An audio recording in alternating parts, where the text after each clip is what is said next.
Okay. So hello everyone. Hope you are Hi. doing well and are staying safe. Thank you so much for joining today's discussion. I'm going to quickly introduce myself. My name is Natalia Abdallah.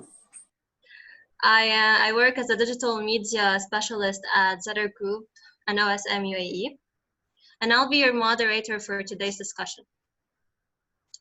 Today's topic is not an easy one, but it should be addressed at all costs.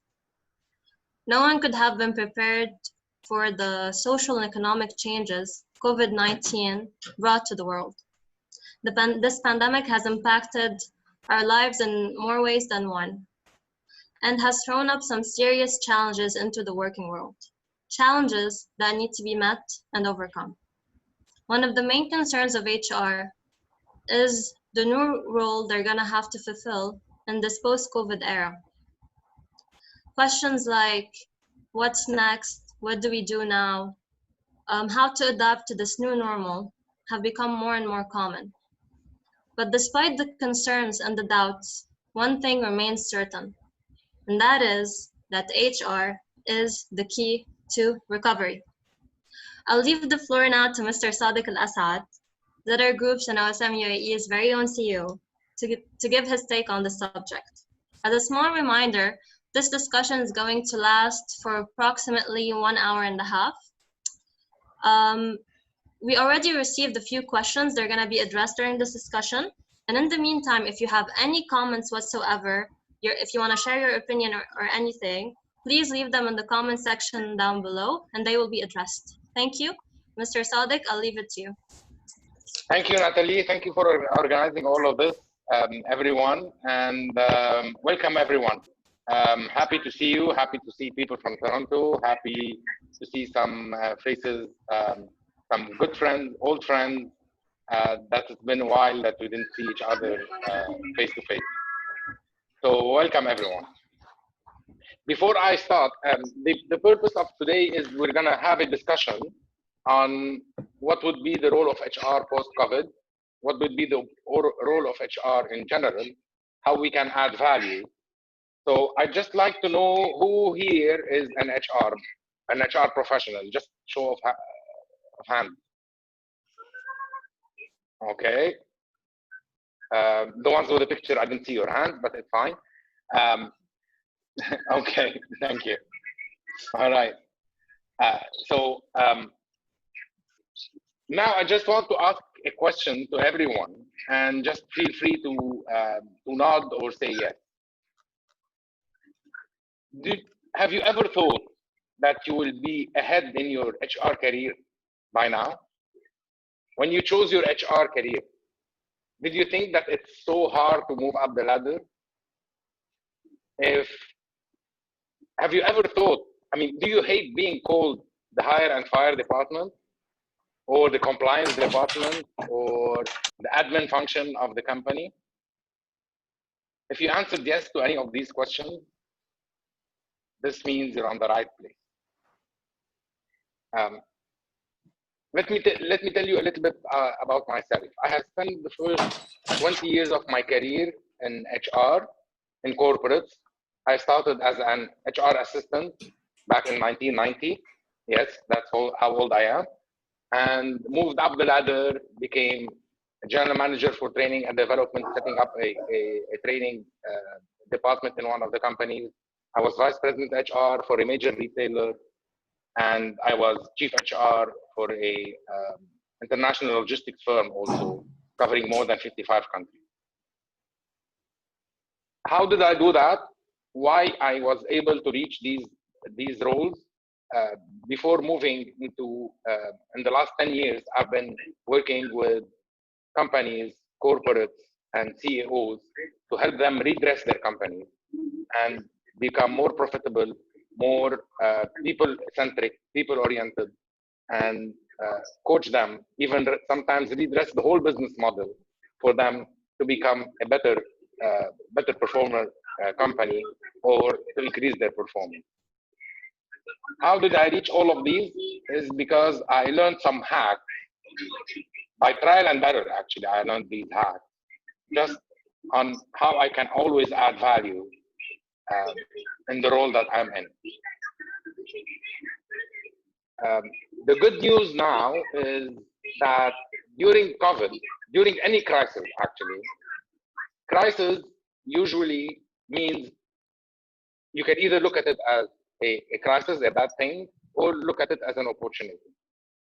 And during crisis, there is a leadership opportunity. Crisis creates confusion. Confusion creates vacuum in leadership. Vacuum in leadership needs to be filled.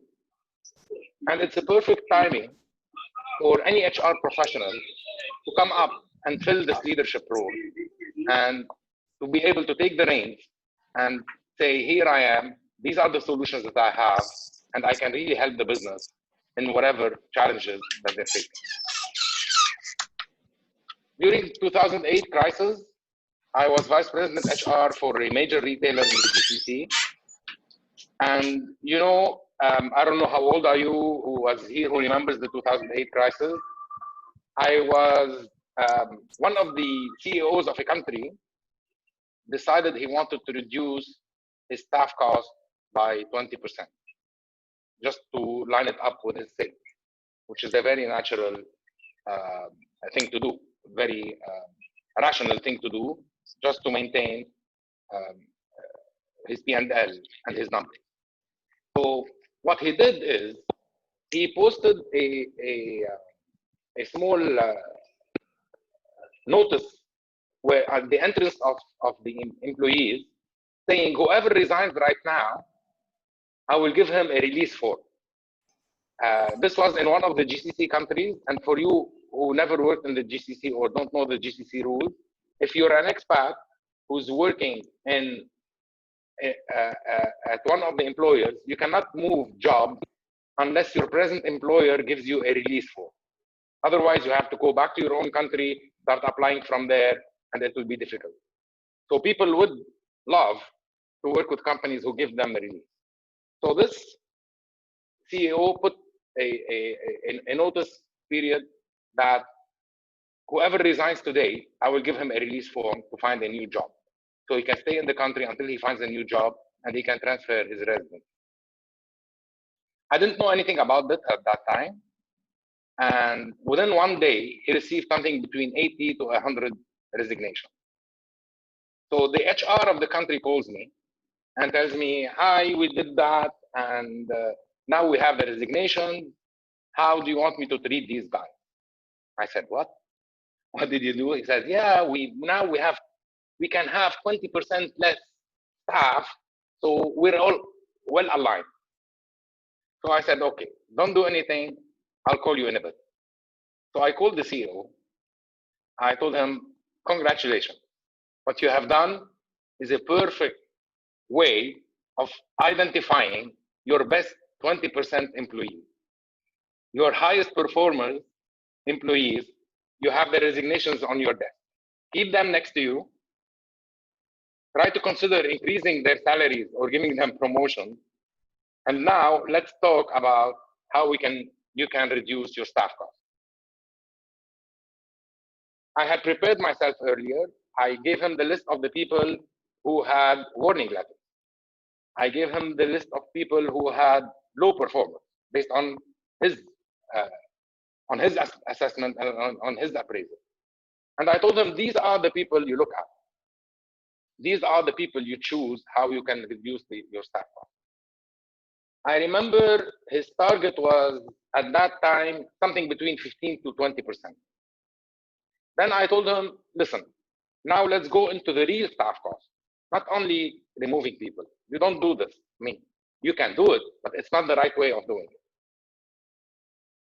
You know, staff cost consists of salaries, rent for the people we rent apartments for, transports of staff to and from work, all of these things. And retail is a cash-rich business. So in retail, usually, you sell in cash and you pay suppliers after 2 months or 3 months. So you have a little bit of cash. So I told the CEO, listen, why don't you call your landlords, the people you're renting flats from. Even if their contracts don't expire right now, even if their contract expires in 6 months or in 1 year, call them now. Tell them, I want to renew for another period. I want to renew with you for 2 years.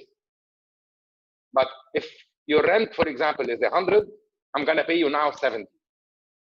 So I want my new rent to be 70. But what I will do is I will pay you 25 or 30 or whatever number you agree now. So I want you to look at it from the owner's perspective. It's the middle of a real estate crisis. So he's really hit. And he has someone who's saying, okay, I'm committing to another 2 years, but with a lower rent. And I'm giving you some cash now in the middle of the crisis. So they would all grab the offer. We did the same with the transport company. We did the same with every cost segment that constituted the staff cost. And what we have done is we were able to reduce the staff cost by more than 25% in no time without losing all the good employees. I'm telling you the story because during crisis, it's the perfect opportunity for HR to come up and say, this is a better solution. If there was no crisis, you know how operations people think, they know everything and they want to do everything right. They know they have all the answers. They wouldn't be in a proper place to listen. In a crisis, it's a perfect time to come and step up and take the reins and take your leadership and earn your seat on the table. Of course, provided you have the right solution. I know that today's discussion, it's going to be more of a discussion. Now I'm talking, but now we'll be discussing much more in a bit. Okay. I want today's discussion for you I want you to remember today's discussion for years to come. Actually, today's discussion will become your roadmap to a successful HR career. If you follow the steps, the steps that we're gonna discuss today, you will for sure have a very rewarding HR career in the future. Remember, if I ask you to look back, let's go 12 months down and look back at the year that passed. Imagine now we're July 2021 and look back at the year from July 2020 to July 2021. How do you like to be remembered? As the person, as an HR professional who processed the 80 or 100 people resignations, or as an HR professional who has provided solutions that has helped the business in difficult times? It's up to you. It's up to us all as an HR professional to do that. And now is the right time to take this decision. And the good news is we have lots of opportunities to really give value in our business in different areas. All what we need to do is start with one or two or three. As many as we have, not just one. If we have more, let's go for more. So we have, I don't know if you're putting some questions. I didn't open the chat. So thank you, Mr. Sadek. And welcome for the newcomers. Hello, everyone. Yeah. Hi. If you have any questions or comments, please write them down in the comment section down below so that we can now address them. Exactly. So please, if you have any questions or any subject you'd like to discuss, put your questions, raise your hand, do something that so we would know that you want to talk. Okay. I'm gonna go over a little some of the questions that were put earlier. Yeah, I still use paper and pencil. I'm that old. Okay, but this is how I function. So sorry for millennials out there. So question one is, what would be the future of HR post-COVID? I mean, we had lots of questions, but similar questions, we're putting them into the same bracket. Well, to me, future of HR post-COVID is the same as the past of HR pre-COVID. There is no real difference. The small difference would be in the tactics that we're going to use. As long as we are thinking about the business, as long as we are thinking about the performance, as long as we're thinking about the culture of our company and the empowerment that we need to give to the employees and to the managers in the company, it's somehow the same. The tactics will change, yes. Before COVID, we were all in the same office, or we were traveling like hell, like 2-3 times a week, just to meet people and talk to them. Post-COVID, we will not do that. We have more people who will work from home. But it's the same, because the HR function, like finance, like legal, any support function in any company, is not a function on its own. It's not a silo on its own. So the future of HR is defined by the direction of your company, where it's going. Let me take it to a more practical example. If your company is going into a transformation mode, then the future of HR would be to help and empower this transformation. If the future of some companies, if you're in hospitality or travel industry, or the ones that were hit really badly by COVID, if the future of the company is to downsize, post-cut,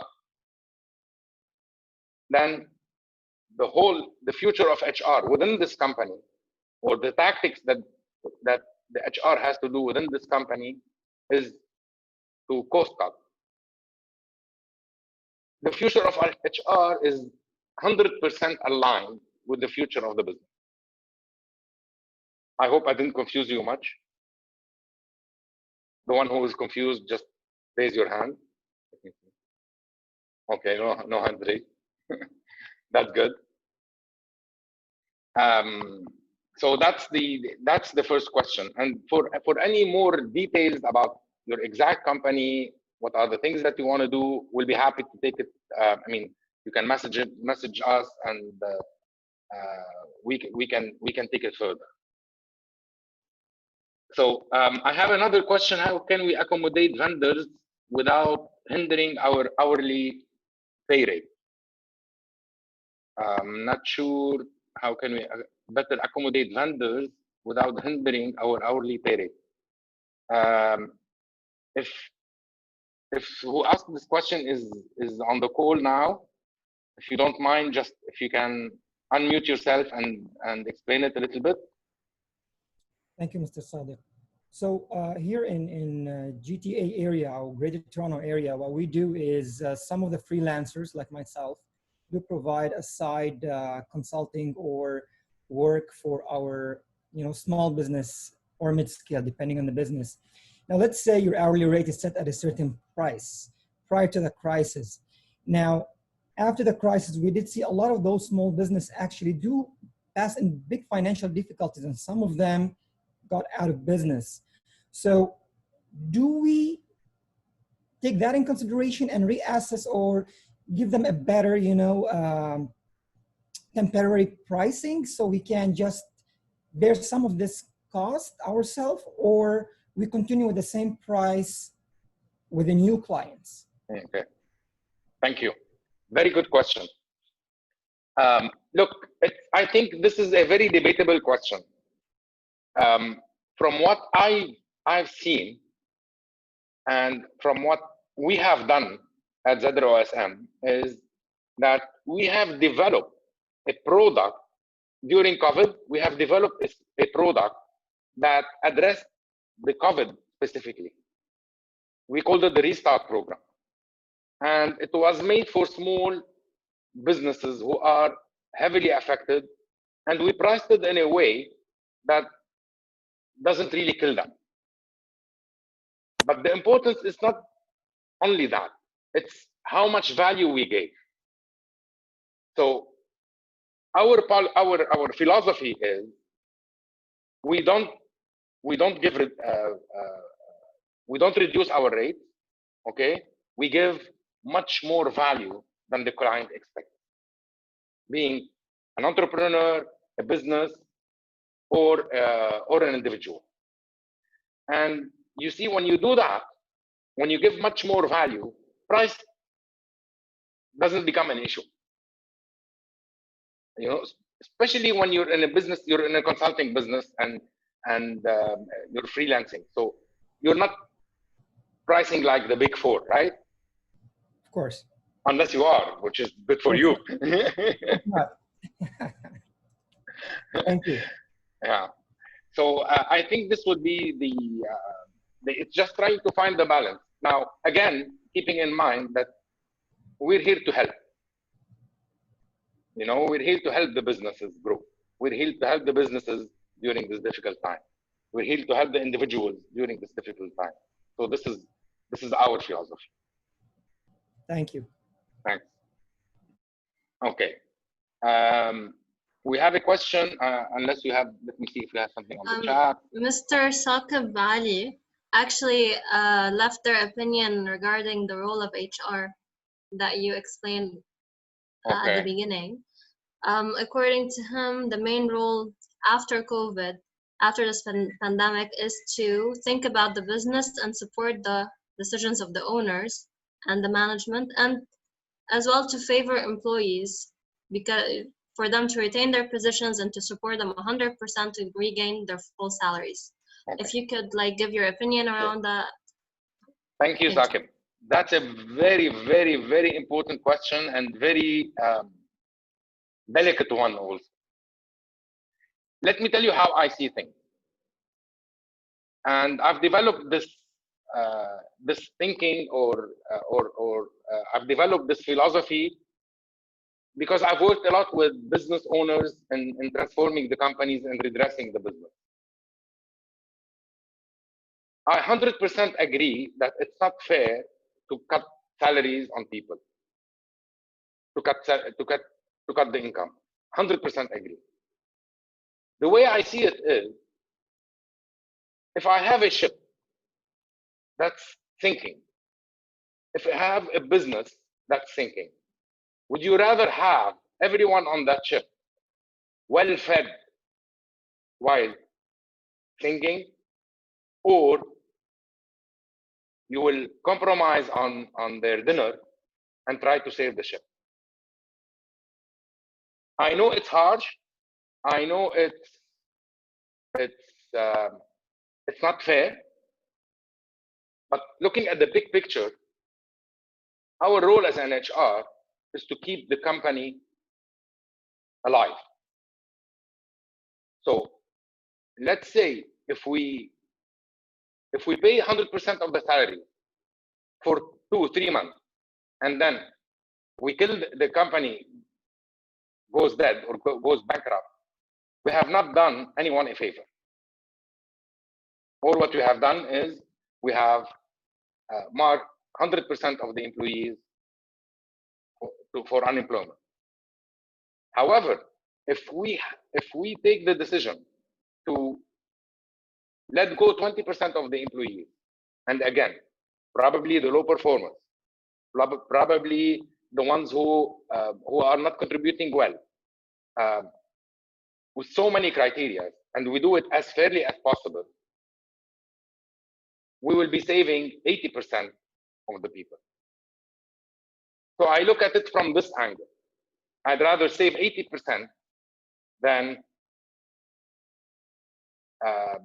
putting in the unemployment 100%. This is how I look at it.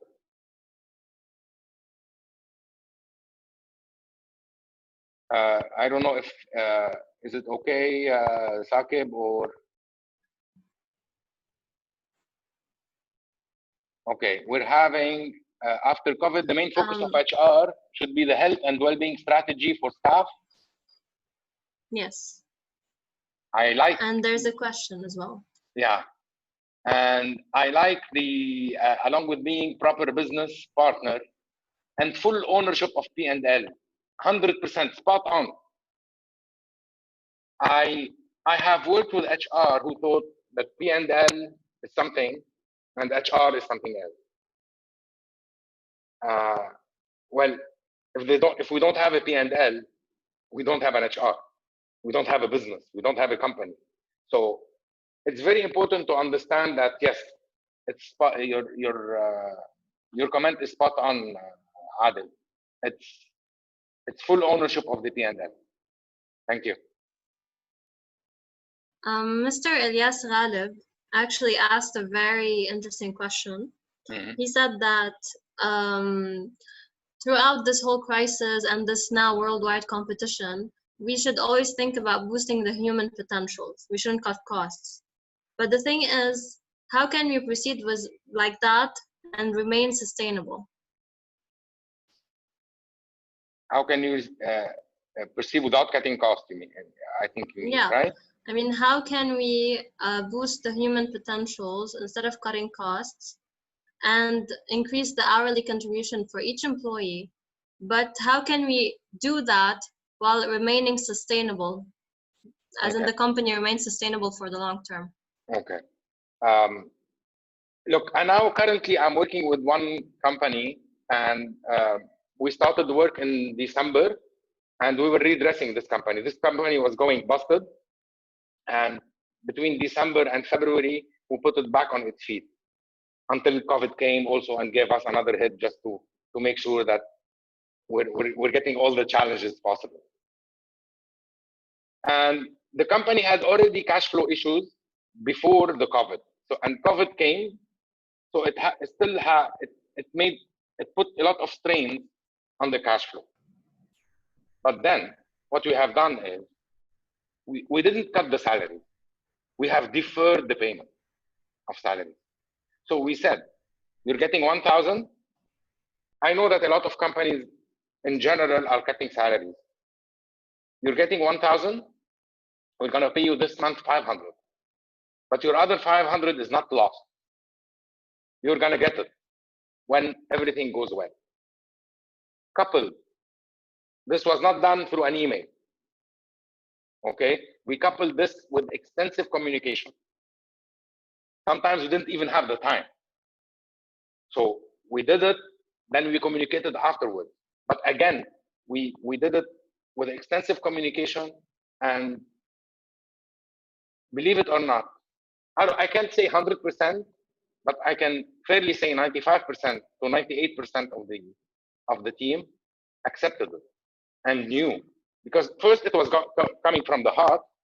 Second, they knew that we are all doing whatever it takes to keep this company afloat. So they knew that, yes, we meant what we're doing.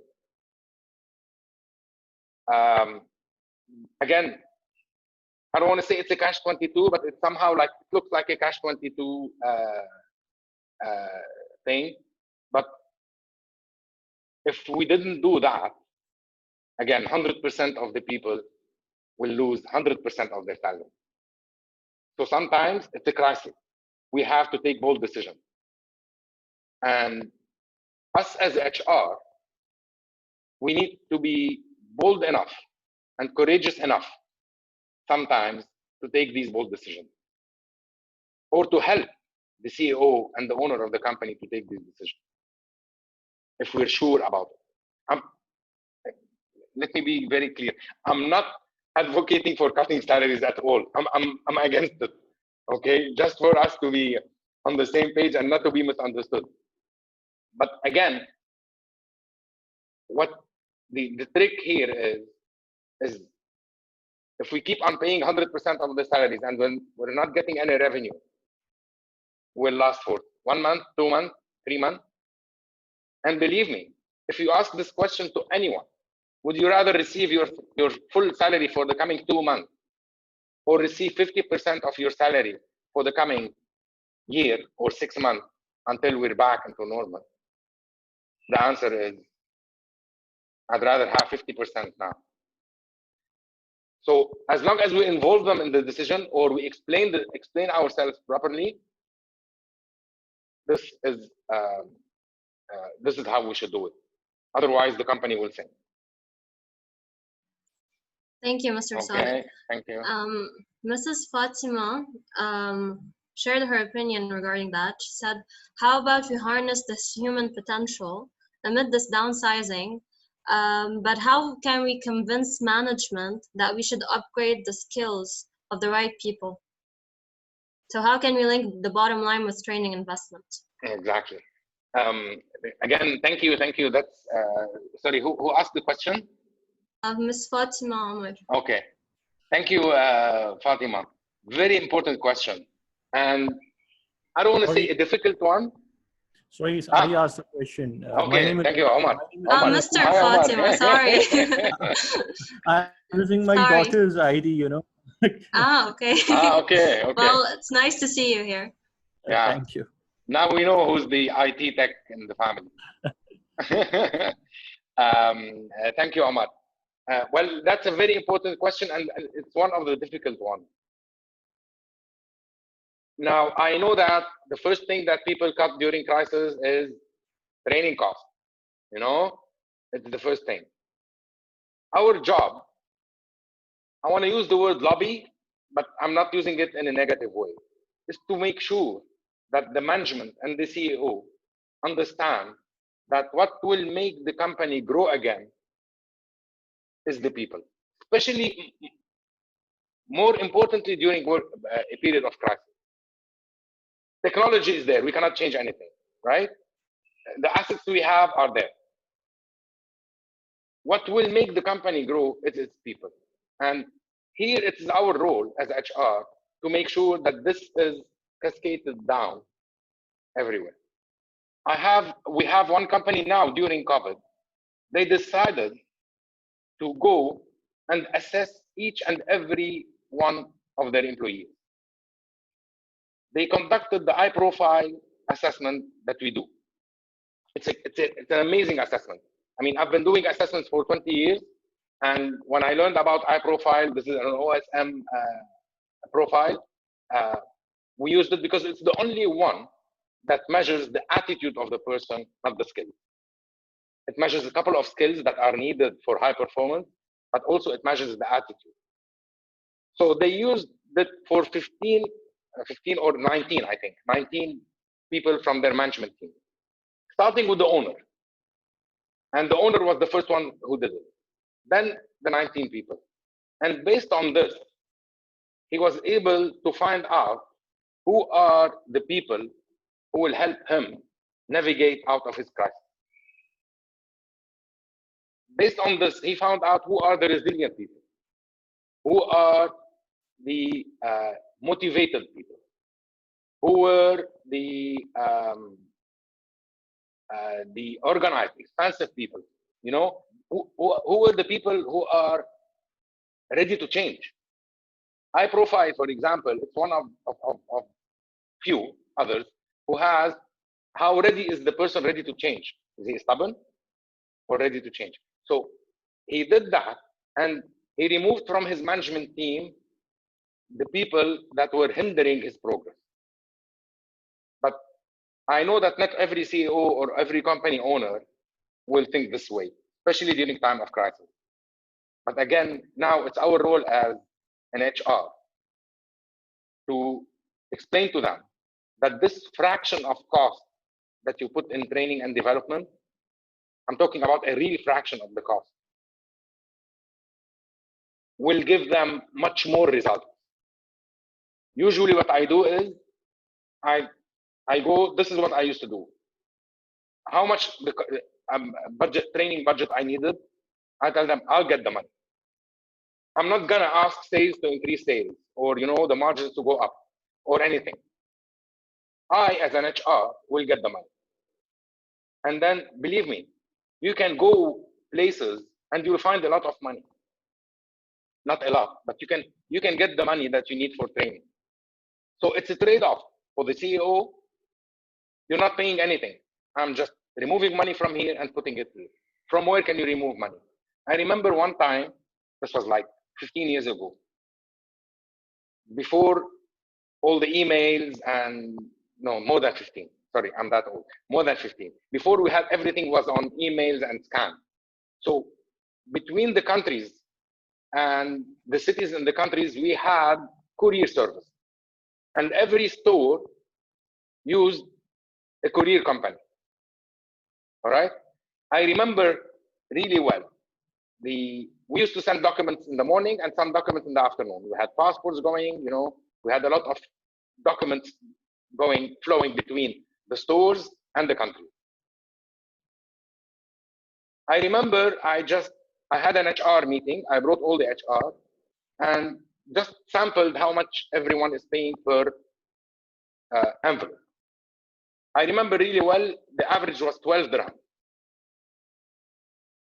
So I told them, okay, I want one person to go to all the logistics company, negotiate all our consolidated shipments for something less than 12.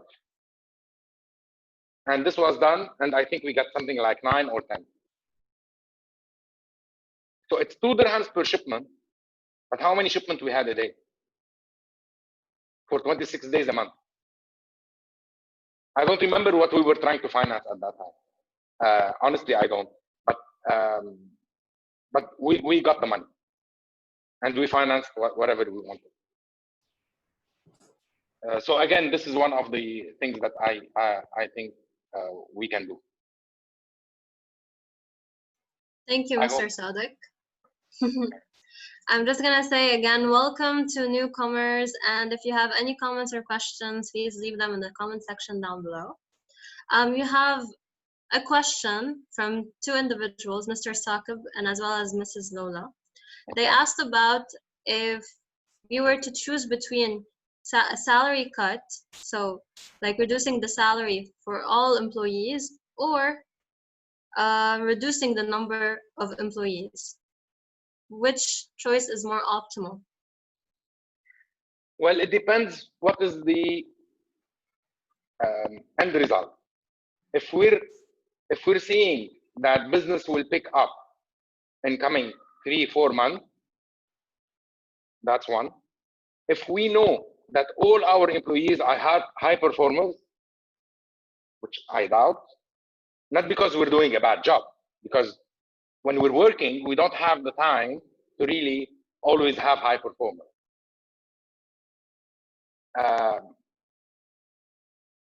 If we're on a skeleton and on a skeleton mode, and all our employees are high performers, yes, it would be better to cut down. But every time you look, if you look deep and you look down at the HR structure of any company, at any point in time, you can remove 10 to 15%. At any point in time. Because look, once we're working, once a team is working, at the beginning, they need time to learn how to do the job and how to become perfect at it. But once it's done, it became routine. I mean, even in our job, let's look at, in my career, in my 20 years career in the corporate, I never stayed in one job. I stayed for 4 years, one role. But other than that, it was 3 years, 3 years, 3 years. Why? Because on the second year, I have trained my team well. I started getting bored. I started trying to do things that are not within my role, you know? So, and that put me in a place where, okay, whenever there is a new role, and that's why I was given the opportunity to start the training department at one of the companies. I was an HR manager, and they told me, okay, we need a training department to cover the whole international. So you need to start it. And believe me, I didn't know anything about training at that time. But then I jumped into the opportunity and learned as I go. Because after a couple of years, yeah, you will do 80% of what needs to be done in the first year or two. Then it's tweaking. And most of the time, the team will know how to do it. They don't need our presence. I hope I answered that.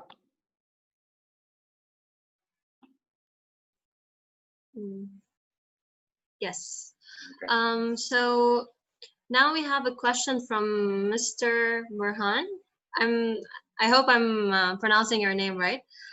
So basically, he asked, what are the other motivators apart from money that we can use as HR, since there's a lot of salary cuts that are happening?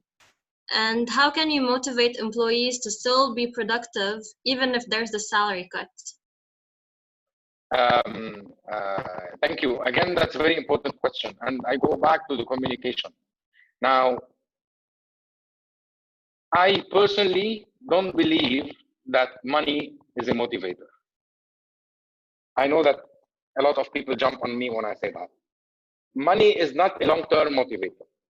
Money is a short-term motivator. I mean, when I was getting 10,000 dirhams a month, I was happy. When this moved to 12, I was happy. But after 2 months, 12 became the normal for me.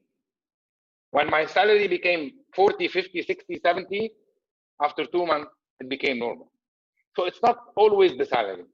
Now, what can we give employees? It's first the dream of moving forward, moving upward in the company.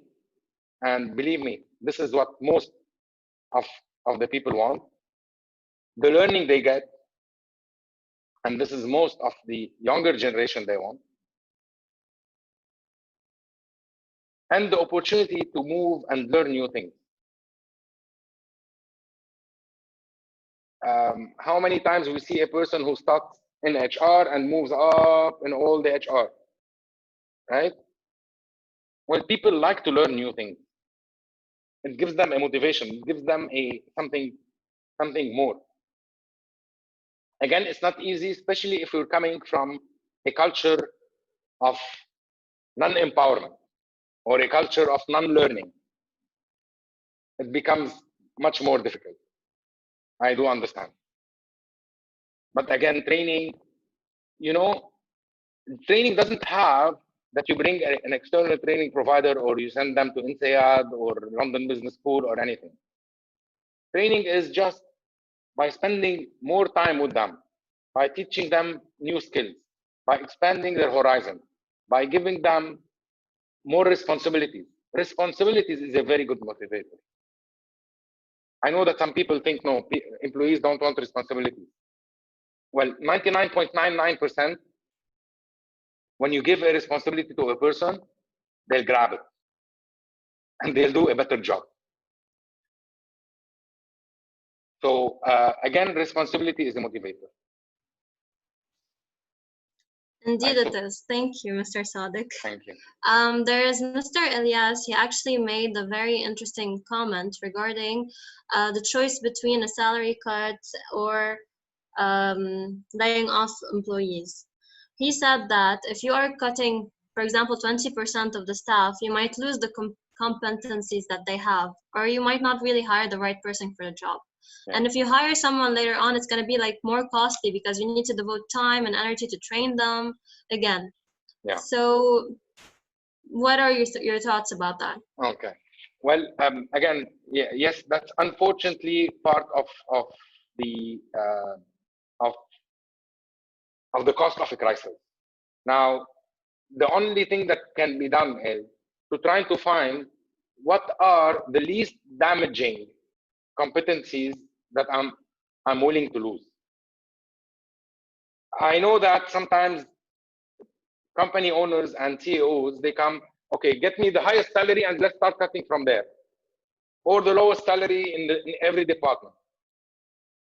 It doesn't work this way. I mean, what we need to look is, okay, what every person we're letting go, what is the competency that we're losing? We will lose some. And replacement of these people will have will need a lot of impact. But what if we look at it from a slightly different perspective? I've never seen a company that has 100% high performance people. Even if they have the skill, they might not have the attitude that's needed. And we all know by now that it's not the skill that we're looking, it's the attitude. So I'd rather keep the attitude and then remove the skill. Skill we can recruit always. So if you look at it as an opportunity to clean up the company from the bad apple. This is the guy who did the high profile did. This is what the guy who used the high profile during the crisis to do. And now, once you remove the bad apple and you want to bring new apple, use the right tools to get the right apple. Definitely, it will take some time and energy and these, but again, there are tools out there that can help you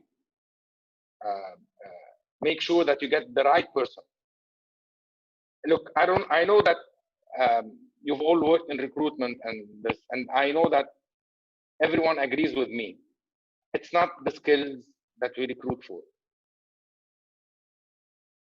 Actually, I've worked with HR managers. I have recruited HR managers back from 99 till probably 2000. I have recruited one who was a salesman of ice cream. I mean, not a salesman, but I mean, he was not selling ice cream on the street. No, but he was working for a distribution of company that sells ice cream, and he was the sales manager there. I have recruited one who was a showroom manager for a furniture company. And these guys are now GMs of major companies in the GCC, GMs HR. They didn't have any HR background, no HR skills at all. They had people skills, yes, but they had the right attitude. And most of them, what they did, once they became into HR, once they learned the ropes from me on how to become a successful HR, they went and got these nice certifications, you put here, the CIPD, the PHR, SPHR, all of these things. These are nice things to have, but these do not change your career. It's good for interviews with people. You say, I'm SPHR or PHR. I'm not attacking the content. I'm attacking you acquire the skill either by doing it, or by learning from someone who has done it, or by studying it. From my experience, I've had my MBA, I've attended London Business School, INSEAD, I've done all the courses. The ones that really changed me, transformed me, are the ones that I took with someone who has done it. The ones I took with people who didn't have so much credentials in front of their name. Look, when I took the economics and with the London Business School with one professor of economics, he was great. I can tell you. I mean, he was talking economics like to the bone. I learned a lot of concepts and theories. But again, when I took communication from a person, I don't know if he has any degree in communication, but he's a perfect communicator. I learned much more about practical things that I could use. So I hope this has answered. I mean, I went a little bit also off track, right? I tend to do that, so please bear with me. Thank you, Mr. Sadiq. So Mrs. Deborah, Mr. Fatima, and Mrs. Elizabeth, they asked a very important question. It's about the well-being and mental health of employees. Seeing the current situation, it's very critical. Most employees are, let's say, a bit down, especially with the salary cuts and everything that's happening. So what to do? What are the incentives that we can give them? How can we create a very safe and sane environment for them? And since there's this lack of communication between all staff members, how can we bridge it as well? Okay. Thank you. The very important question, and I think it addresses to the bone. Now with COVID, we have people are stressed, they're afraid of their families during lockdown or after lockdown. They're not sure about their future. So first thing what we need to do as HR is understand this situation. And our role becomes, and we're cutting their salaries, they don't know if they're gonna have a job after 2 months. The first thing in our role is what?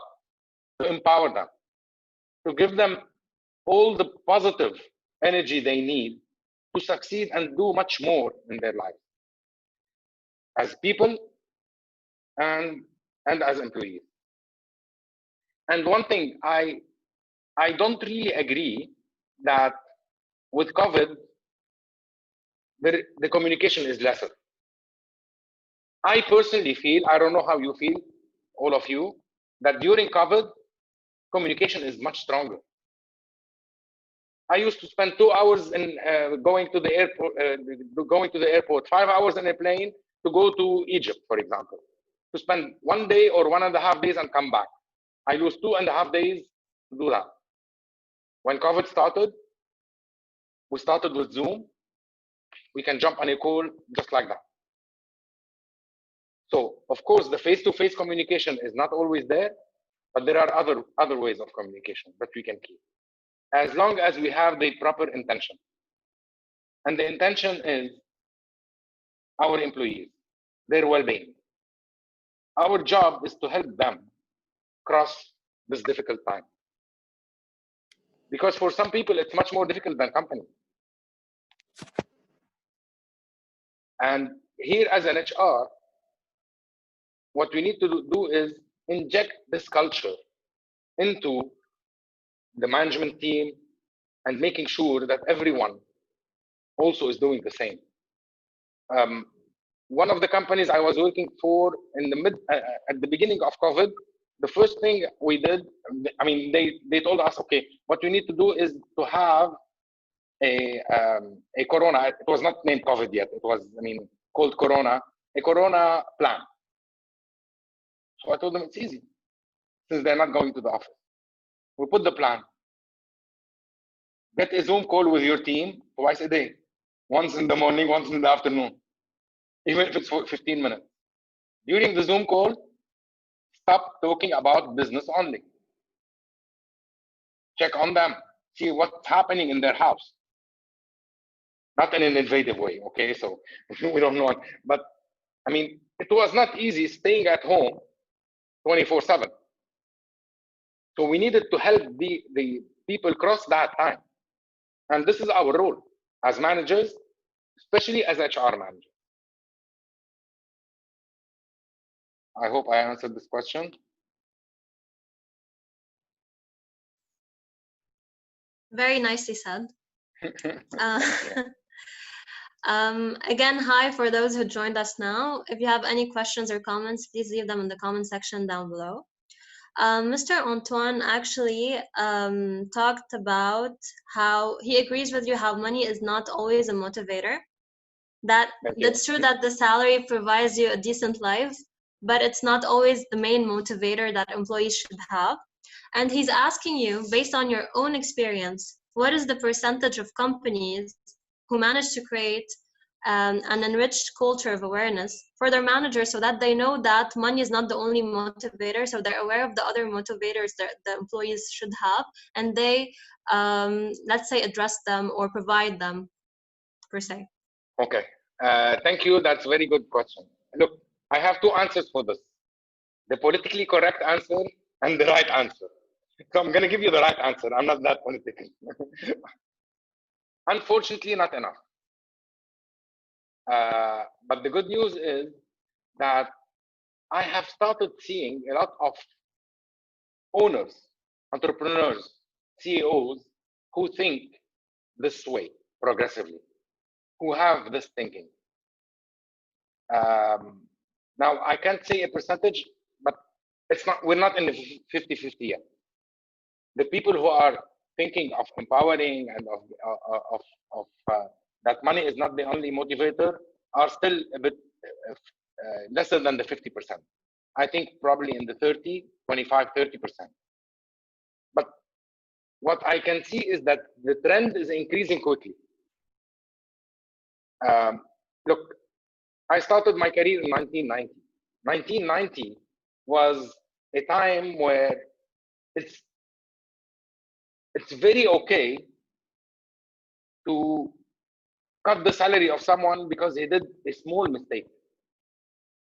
I'm talking 1990, 1991, you know, just my first couple of years. It was very okay to really brutally or talk or abuse a person verbally. And managers used to do that.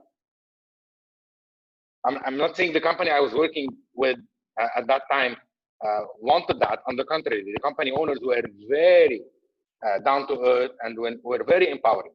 I was fortunate enough to work in a very empowering environment. But sometimes managers, they become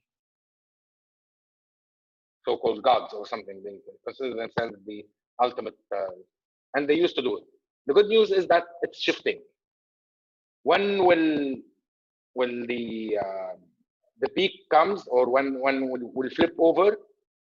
I don't know, but it's soon enough. I think in the coming 2 or 3 years, with the information out there now, with the people understanding that really it's your people in the organization that will do the change. It's not technology. It's not the money. How many people you know who have inherited a very good trust fund and lost it 5 years down the road? How many people you know who had a lot of great ideas but never implemented them? So it's the people who implement, the people who do, are the ones who can do the change. And people, I mean, company owners and CEOs have started to understand that.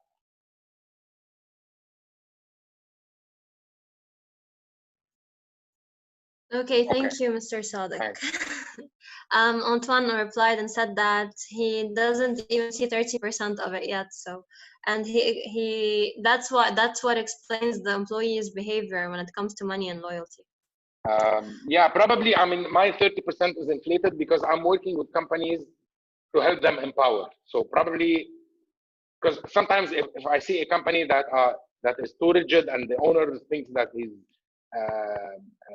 he wants to change the world and treat everyone like in a prison or in a camp, we just say no. We don't work with them. So probably my 30% is a bit inflated. Okay. Sorry, Natalie, I cut you. No, it's okay. Thank you, Mr.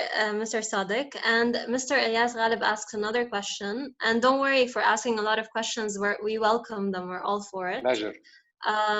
So basically, he asked many questions. I'm gonna tell them one by one. So first of all, do you think that HR can use the space of technology to make an improvement within the relationship between employees and the management, as well as improve the performance? And what about working from home? How to improve that? And as well, he said one last thing. How can we achieve tasks more efficiently by working from home? And between HRM and OD, so organizational development through the social economic theory, how can we bridge the social life of the staff and the economic performance of the business? Okay, so this is we have. That's 3 questions. Yeah, exactly. Yeah. Let's start with the first one. No, but very interesting questions and very again straight one. So let's go one by one. I'm trying to read it here. So the first one is basically, do you think with this new technology, like the actual technology that we have, how can we improve the relationship that it resides between the employees and the management and improve the performance? Well, again, I'm sorry to say it again and again, it's the communication. It's the communication between employee and management and every manager and his team. It boils down to that. I mean, this is where it goes. Now, can we use technology? Yes, of course. Zoom. I mean, we've had Zoom for so many years. I had the application, I don't know, for like 3-4 years. I've never went into Zoom once until COVID. And now, and during the lockdown, I spent my whole day, like 12, 15 hours a day on Zoom, and I was happy. And we even had Zoom gathering between the guys. You know, we just wanted to meet and have a drink all together, so we had a Zoom gathering. The communication is here. The technology is here. What my concern on technology is sometimes we take it too quick, too fast, too far. Let me explain what I mean. I've worked with companies who wanted the performance appraisals to be done on a mobile phone, you know, and everything, which is great. Having your performance appraisals done on a mobile, it's an online, it's a continuous performance appraisal, and I have implemented that in various companies. However, if you're starting from scratch, if you're starting from the communication between manager and employee, a hate relationship, or a cat and mouse relationship, you can't have you can't go directly to a proper performance appraisal. You're going to a more control appraisal. You know, it becomes a tool for control, rule to follow objective. And this is not the spirit of appraisal. The spirit of appraisal is to give the employees the direction they need, and so they can see the objective and reach it. And our role as a manager is to empower them to go there and reach their goals. I always tell people, all the managers, that our role is to make sure that the team achieves the result and remove all blocks that they might have in their journey to get the result. So that's number one. I think but of course there is a lot in technology that can help into that. Yes. Number two, it's about remote work. So technology, remote work, how can we improve it? How can we improve the performance at home using technology? Okay. Again, I personally think that remote work is again a blessing. I don't want to sound that very positive and everything is a blessing, so I'm not. But again, there is a lot for us to learn from remote working. Remote working means that now every manager has to give specific objectives to his team, has to know what every team is delivering at the end of the week or end of the month. I don't know how much you faced in your HR career, but this was one of the biggest issues that I have faced in many companies and then with many clients, about really everyone on the team have a specific objective. Everyone on the team understand his contribution to the business, his contribution to the team, and his contribution to the business. When we were all coming to the office and sitting, just by being present, it was okay. Now, because working from home is becoming more of a norm, so this will push managers to give more objectives. So I know what Natalie is supposed to do at the end of the week. I don't know what is she doing at every moment in the day, which is also good. So the controlling managers are freaking out. How can I cannot see them? How can I manage them? But the empowering managers are saying, okay, this is your objective. You do it at night. You do it in the morning. You do it at 8. You do it at 10. I don't care, as long as you achieve your target. So that's why I think it's a blessing. And this will help, working from home will help people become less control free. Isn't this what we want? Right? There was a third question also about the OD and HRM. Yes. So in your own opinion, between HRM and OD, through the social economic theory, by bridging the social life of the staff and the economic performance of the business? So it's the same question, but this is like another part of it.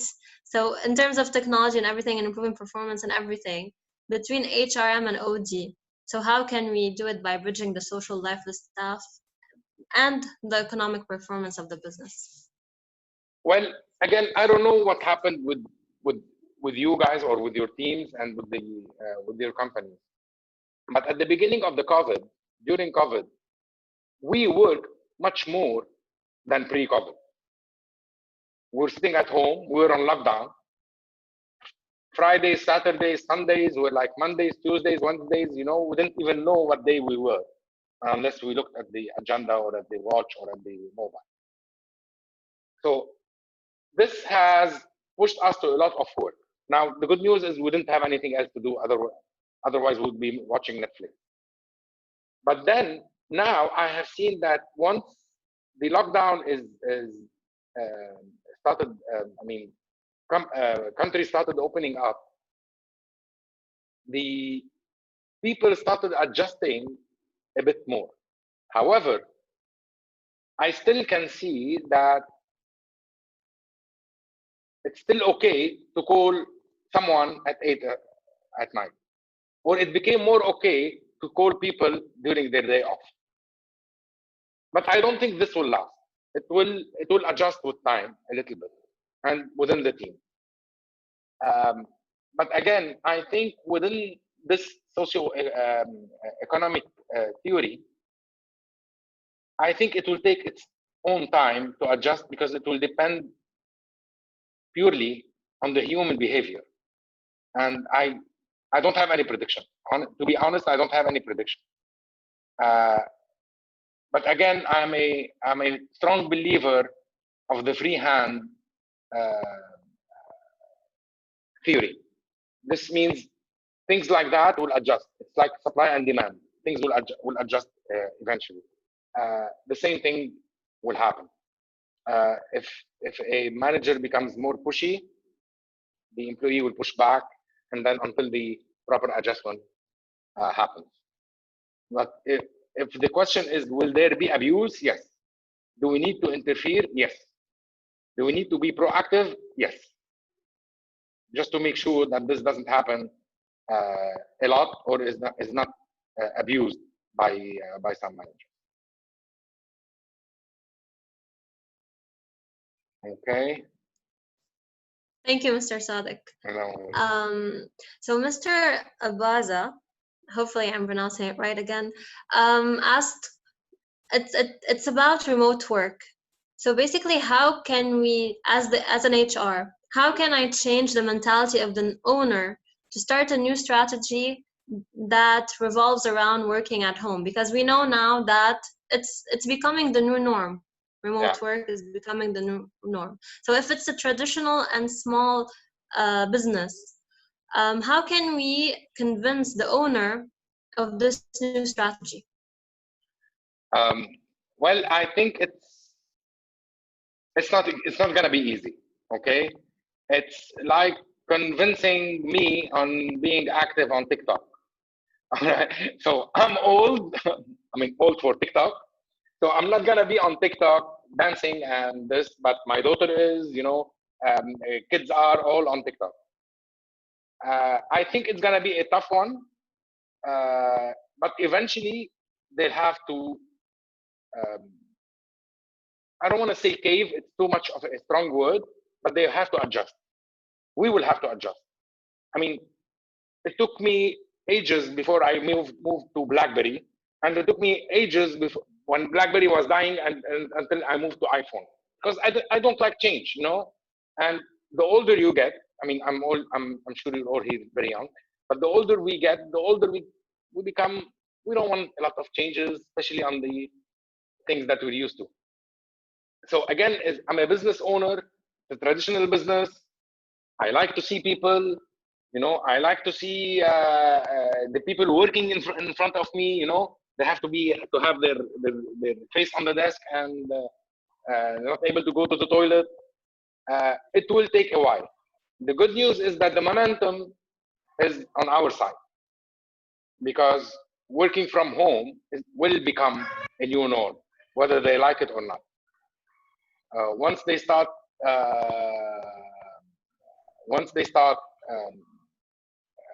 losing people or not getting the results they want, this is when they will know that they have to start adjusting. But it's a tough one, and depending on his age and how resistant to change he is. I think I have. Do you think working from home, Susie, will encourage proximity model? Like living in Canada, will be recruited for a company in Dubai? Well, Susie, thank you for your question. Very good question. Yes, yes, and yes. I'm already involved in gig economy, in gig world. We're launching a platform. I'm one of the co-founders for gig work, and we're expecting. We started this before the COVID, so we're at the last stages. But everyone, we all think that post-COVID, gig work will become much more needed. Companies with difficulties will not be able to afford full-time employees to do a certain job. They will not be able to afford high-paid salary, but they want the experience. So where will this go? This will go to gig work. So they hire someone on a project basis with clear deliverables. It can be based everywhere. And this is, again, one of the benefits of the COVID. It has it became a catalyst for all of these changes that were already there but were not adopted. Now we have to adopt them. Does it is it what you answer your question? So if you're based in Canada, get ready.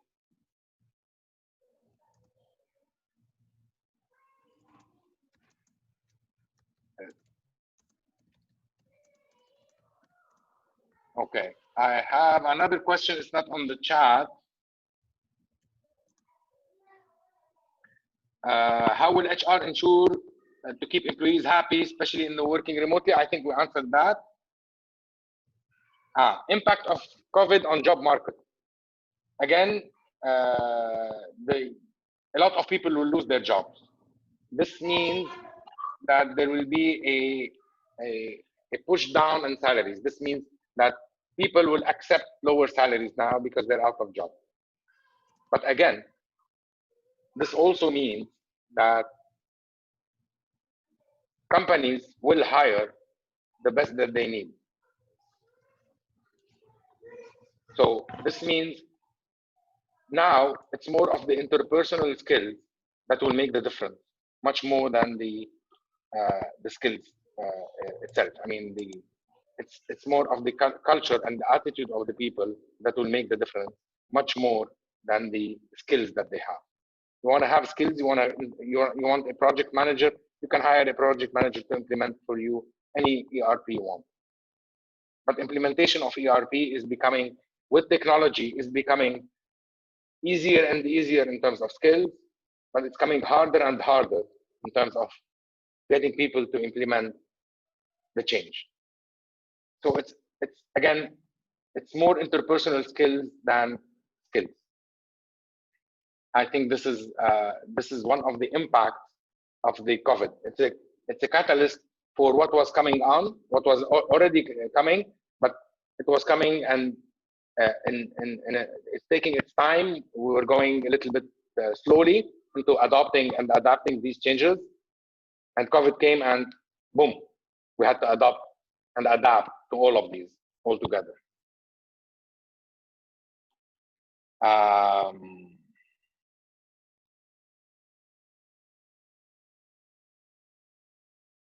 So Abaza is asking for Susie, do you think it will be so active? What do you think, Susie? Where is Susie? Here. Do you think it will be the gig economy or working on project will be active?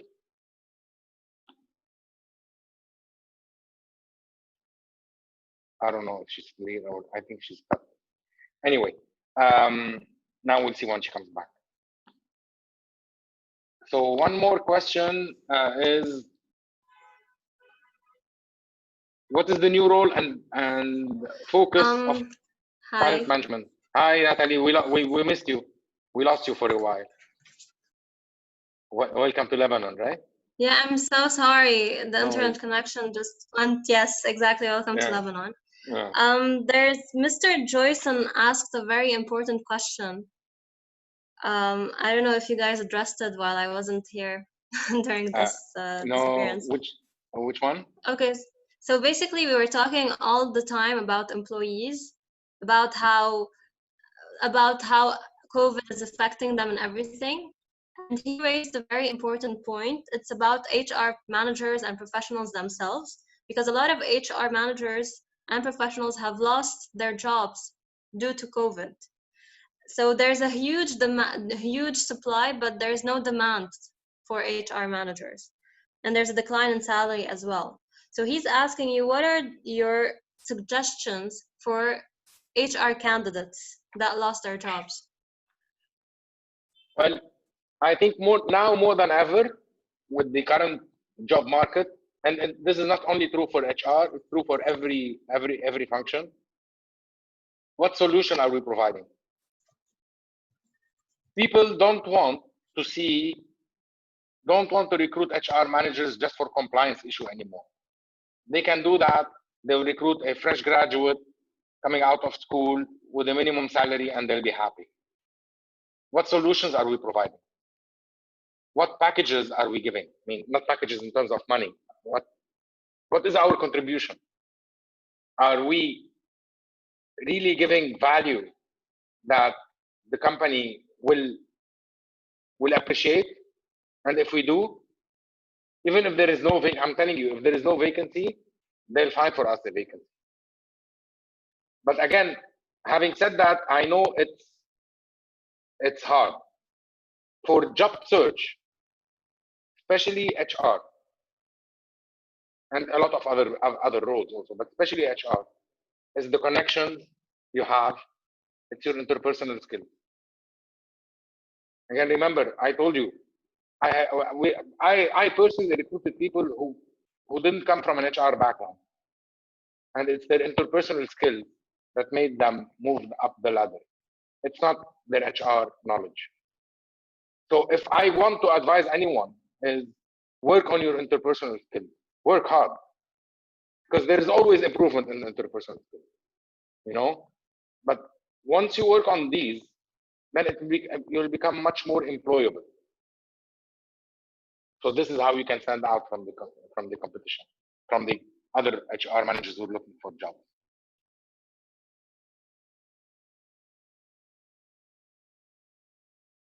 Okay, so I think this is the question. I mean, okay, I got it. Okay, I have a. Do you have a question, Natalie? No. Okay. I have. What's the new role and focus of talent management? Effect of COVID on the salary market, or something. We're clubbing the questions. So I think we talked about that. We covered that. Role and focus on talent management.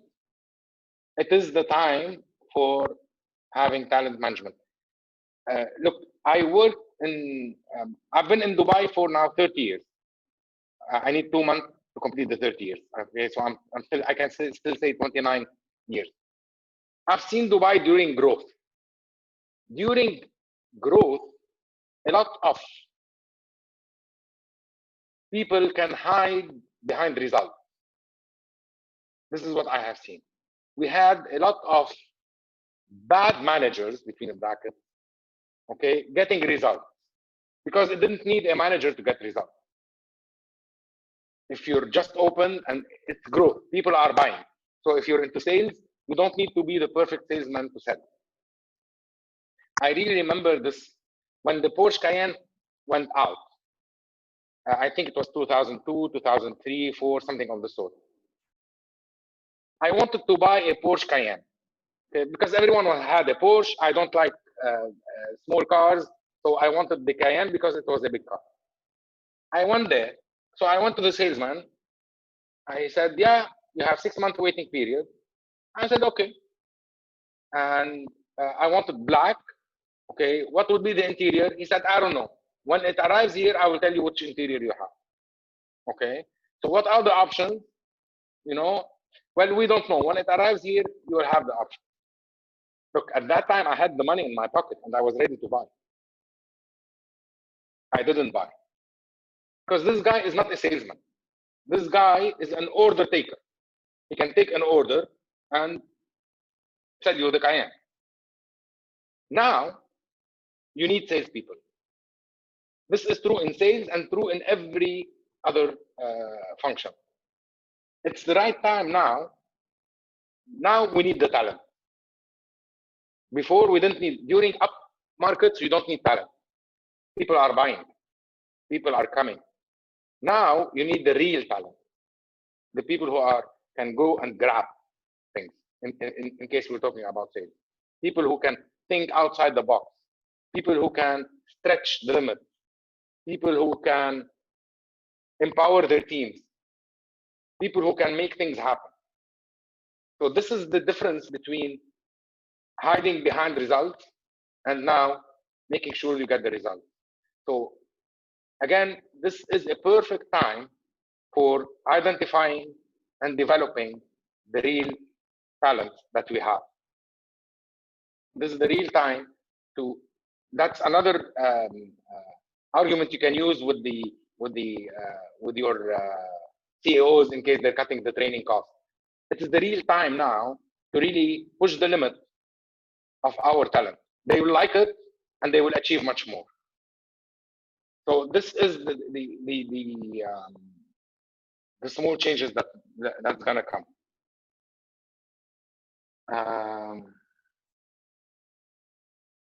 One question: would it be fair to conduct performance appraisals this year? That's a very good question. Well, it depends. If people have objectives, if they knew what was expected from them, yes, it is fair. But I doubt anyone had objectives because I doubt anyone thought that COVID was coming, or during the performance appraisal, they incorporated that COVID was coming. Actually, I think the best thing this year is to make the performance appraisal in a way that will shift things a little bit differently. To question what are we looking for in every role. Re-engineer the roles a little bit. Re-engineer the objectives and the targets a little bit.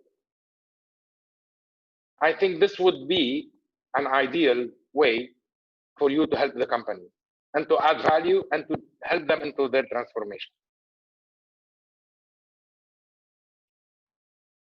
I think we have questions, Natalie, right? Yes, thank you, Mr. Sadek. Mr. Sagar Manjal actually raised a very interesting point. He said that during this pandemic, it's true that a lot of people lost their jobs. Okay, so you have candidates who are taking up any jobs necessary just to put food on their table. And HR and recruiters only want to hire people with experience. So his opinion or question, mostly opinion, is that these people who are not able to find a job and who are not currently working, how will they be able to gain experience? And how will they fit in the criteria that HR managers are putting? So shouldn't they be given a chance? So that's basically the question. I 100% agree. I mean, it's like when you're a fresh graduate. So it tells you, I can't hire you because you're never worked. I tell them, but yeah, I was in university or studying, so I couldn't work. Now I want to work. So it's the same thing. Again, I think HR managers should understand, and I think mostly they started to understand that they hire people, again, for attitude. Sorry, I'm repeating it, but it is the truth. And people with or without experience have attitudes. Whatever, I mean, even if we have experience, even if we don't. I personally, By the way, I personally didn't study HR at all until later in my career. But I am a graduate of finance. My first job was a finance person. I worked for 3 months in finance. And before killing myself, I moved into HR. Because I was, a little bit, bored in finance. This is the right word. So I had the right attitude that I wanted to go into something that I didn't know about, okay? And I'm ready to learn and try and move up the ladder. And this is what happened. So yes, I agree with the comment. Yeah, HR should consider people with experience or without experience based solely on their attitude.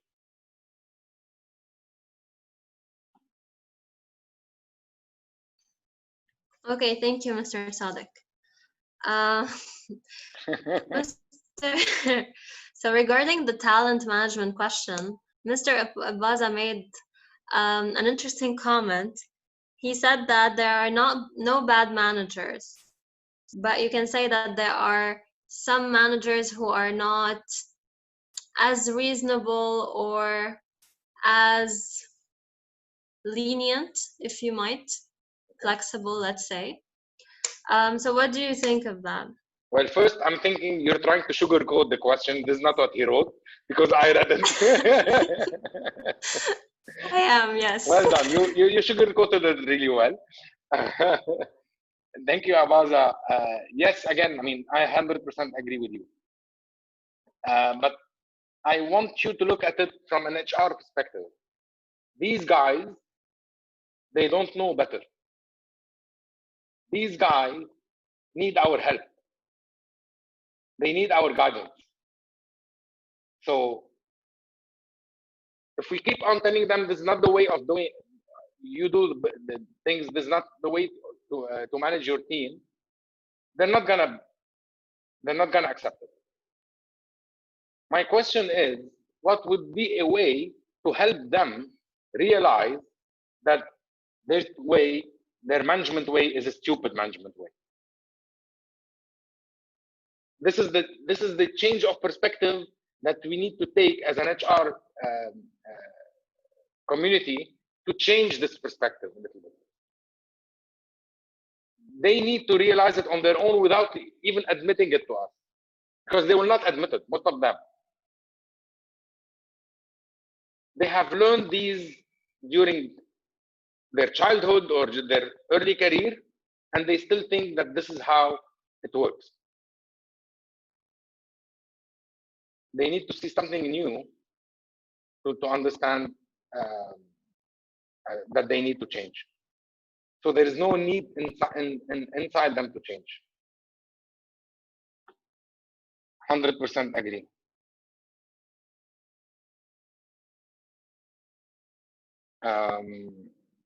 Okay, do you have any questions, Natalie? I have.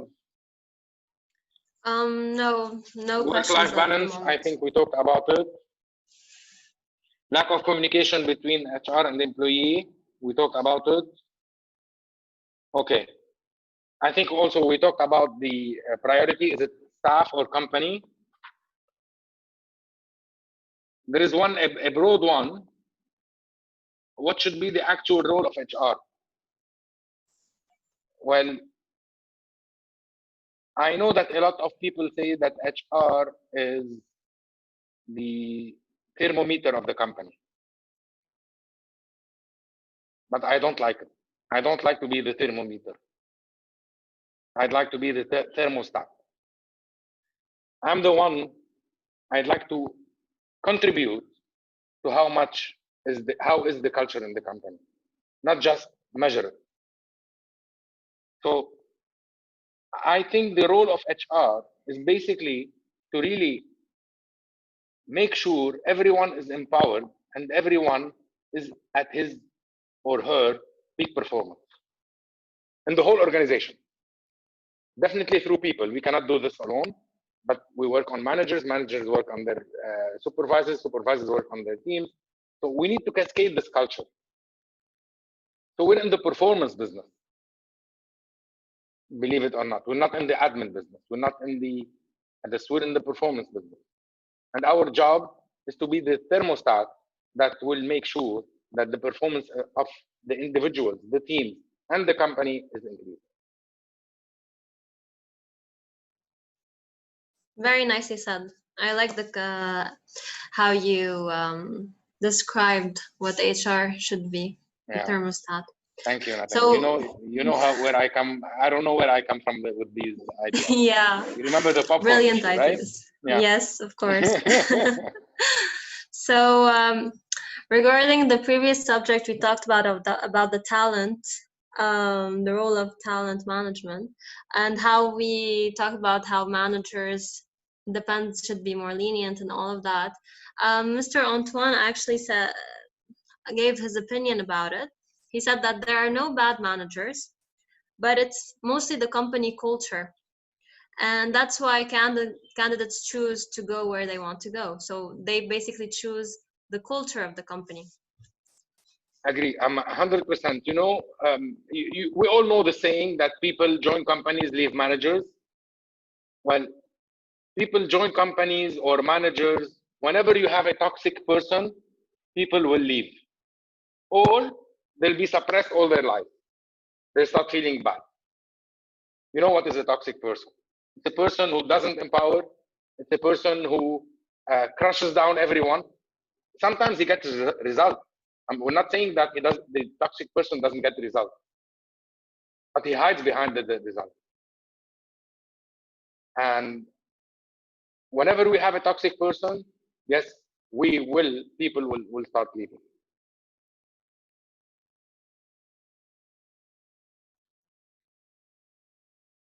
I think we have another. Okay, so Mrs. Deborah asked, how can we manage toxic work culture? I mean, has it got anything to do with the mindset, the upbringing, or simply just the need to Good question. to bully by senior manager or stakeholders? Yeah, good question, Deborah. And that's why when we start working with companies and businesses, we start from the top. Because usually, if the business owner is a toxic person, the culture will cascade down. If the CEO is a toxic person, the culture will cascade down. And that's why we start working with the CEO. We change him because, again, a toxic person is not toxic by nature. Only like 1% of the people are toxic for good. The toxic person is toxic because he is in touch with another toxic person. Now I'm going into the details of profiling and what we do, but I'm gonna go with it just for you to understand. So a toxic person is a person who is living or is in touch with another toxic person. So he starts adapting what we call toxic behavior, and he starts implementing it, and then he sees that it works for some, it doesn't work for others. He keeps on doing it, but then the ones that work with them, they will also become toxic themselves. So it cascades, and that's why whenever you have one toxic person, the whole culture cascades down. When a bad apple, a rotten apple, will ruin the whole. What do you call it? The whole bunch of apples. If you put in a bunch of apples one rotten apple, it will ruin the whole. And the more you put good apples, it will not change. You have to remove this toxic person. And when it's a business owner, we work on him. We clean him up. We call it clean him up. We shield him. All right. But when it's another manager or employee in the organization, sometimes you have to advise that it's easier and better for the whole organization and the whole business to remove this toxic person than keeping him and cleaning him. And I'm not saying anything bad about toxic people, because toxic people are not toxic by nature. They're victims themselves. They have adopted the toxic behavior, which if they knew better, they will know how to not become toxic anymore, and they'll move into becoming empowering people. And this is what we do after doing an eye profile, and we find a person, for example, who is toxic and he's senior enough in the organization. We either clean him up, shield him, or recommend that we remove him. Sometimes you have to take these these strong recommendations for the benefit of the whole company. Okay. You're giving 5 eye profile, Natalie? Good. Yes, we are. So basically, a lot of people are asking what the eye profile is. So if you can like just give a small summary of what it is so that they know how valuable it is. Okay. Well, eye profile is a profile tool. It's a questionnaire first. It's a profile tool that will help identify the individual 10 most important characteristics for success. So basically, this is what eye profile. It's very accurate. I've been a British Psychological Society assessor for like 20 years now. But when I learned about eye profile, it changes my whole behavior, because my whole angle on assessment and assessment tools, because eye profile, as I told you, it measures the person much more than the job. Of course, it matches the person with the job, but it measures the person. And people usually, after taking their eye profile, they don't get better only in their job, but they get better also in their personal life. It helps them on the both front, because we're talking about the person. And this is the difference between eye profile and the MBTI or OPQ or SHL or all these assessments out there. It's that it doesn't measure the person against a norm group. It measures the person against himself. So the others, they measure you against a norm group. So you'll be on the average or above the average on this trait or below the average. This one, it measures you against you. And that's why we always say the eye profile is taken only once every 2 years, because you can't do something and change it. You work on yourself to change it. This is the good thing about it. So yeah, it's a 242 questions online, and then it's the only, again, it's one, I think it's the only one that we don't send you a report for you to read that has nice names and that things are said nicely and sugar coated. No, we deliver it to you via Zoom or personal, and we say things as they are. Even if sometimes people hate us for that. I mean, no, I'm kidding. The idea is to give the right picture for everyone. So Natalie, you're giving 5 eye profiles away? Yes. Good. Yes. Yes. Good. So stay tuned till the end to find out how. Okay.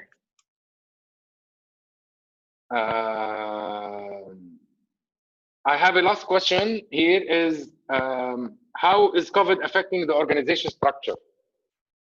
Again, very good question. Well, COVID is gonna crash the organization structure that is that long.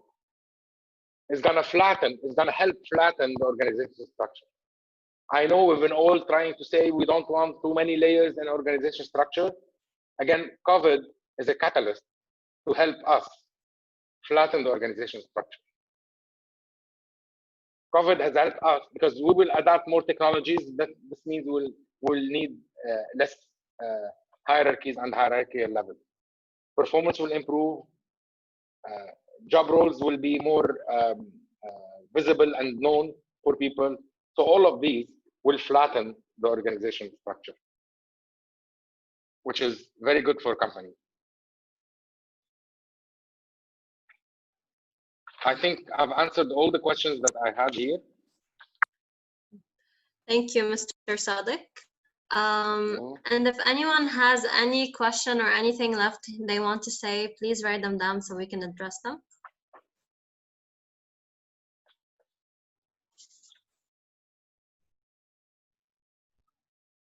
Okay, I think we've.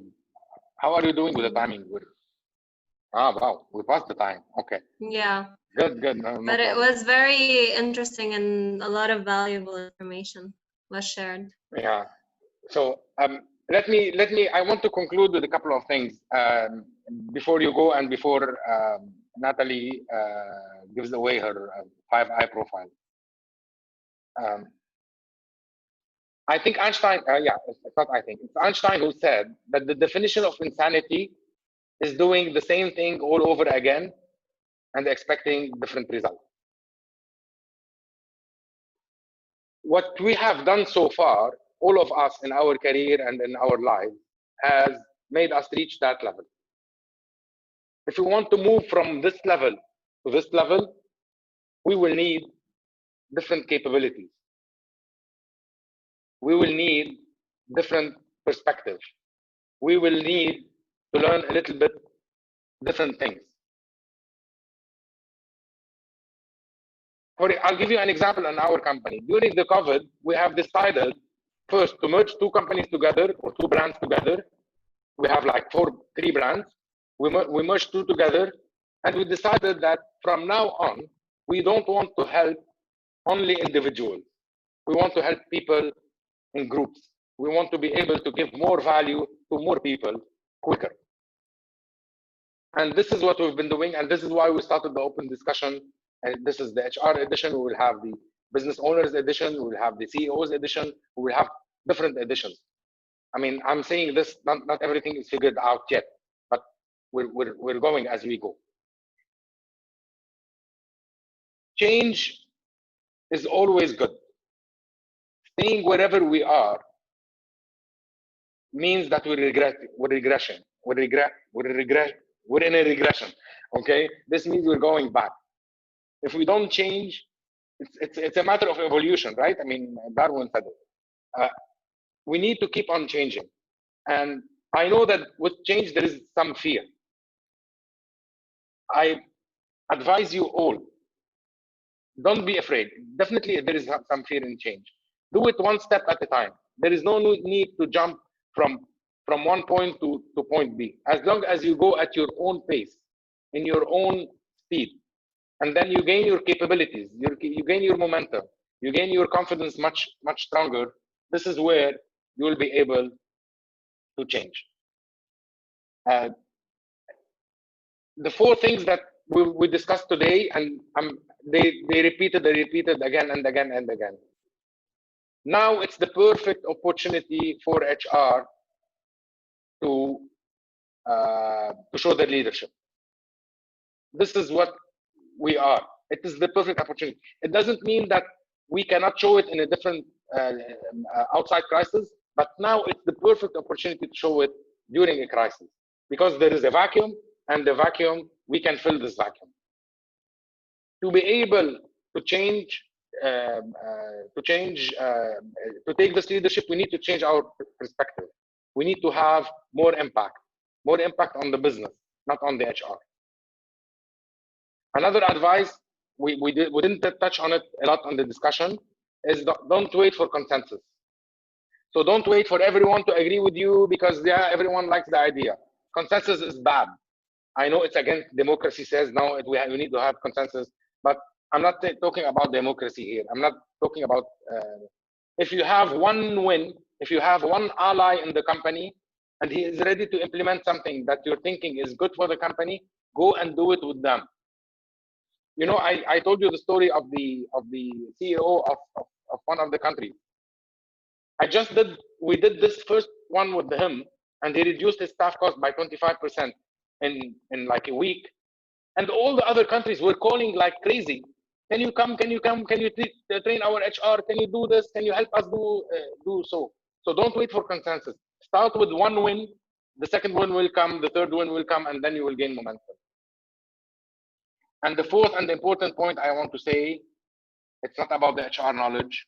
HR knowledge is important. I'm not saying it's not important. It's not about how much you know. Knowledge is out there. It's about your communication. Your communication as a key is a key. I know people who tells me, I've seen HR managers that, yeah, but I have sent an email. No, nah, it's wrong. It's not about sending an email. It's about calling and making sure that your message that you're sending across is understood. Who reads email these days? I mean, if we read all the emails, we don't have any time to do anything else. I don't read emails. So in case, unless you really, especially long one, right? So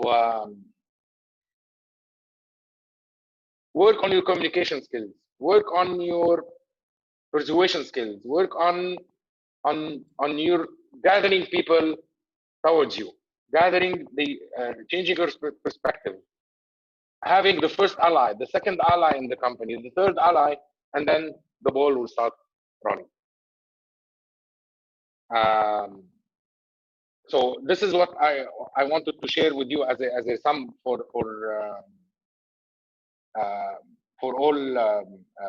this today's discussion. I just want to tell you, if you follow us on social media, I mean, I'm sure now Natalie will put, yeah, so we are on LinkedIn, Zeder, on Insta, on YouTube, everywhere, right? Yes. So follow us. Just if you would like to know a little bit more of what the things that we're doing, our aim now, from now on, is to give as much value for people, to empower as much HR, and to empower as many CEOs, and just to try to help the businesses move forward after the COVID, by helping the people inside the business. Instead of us going into one business, transforming it in 3 to 6 months, and then going out, we want to help them through the people who are in the organization. So we will be more active on these fronts, and to follow our activities, choose 1 or 2 or 3 or 4 of these social media things, and we'll be able to know what are we cooking for you.